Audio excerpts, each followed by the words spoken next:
Umuthi tukumulika mathogora ma indo thiini wa thoko ya Mwatu wadi-ini ya Elburgon Moro kaunti-ini ya Nakuru na mathogora ma indo thiini wa thoko citiganite kaunti-ini ya Kirinyaga.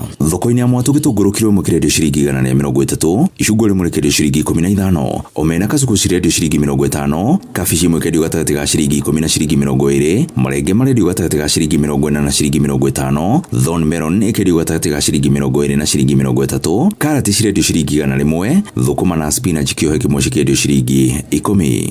Kaunti-ini ya Kirinyaga tukumulika mathogora ma irio thiini wa thito cia Kagio, Makutano na Ngurubani. Ndengũ ikonia rimwe ria kilo 90 cirendio ciringi 9,500, ndengũ kilo imwe cikendio ciringi 110, mbembe ikonia ria kilo 90 cirendio ciringi 3,150, mbembe nyumu kilo imwe cikendio ciringi 35, mboco muthemba wa mwitamania kilo imwe cirendio ciringi 90, mboco muthemba wa irimũ kilo imwe cikendio ciringi 70, nacio mboco muthemba wa yellow beans kilo imwe cikendio ciringi 110. Na maciaro mutukotete gukumathira kiondo-ini kia mathogora ndunyu-ini. Tuonane thoko ingi. Nie njitagwo Wero wa Mwangi.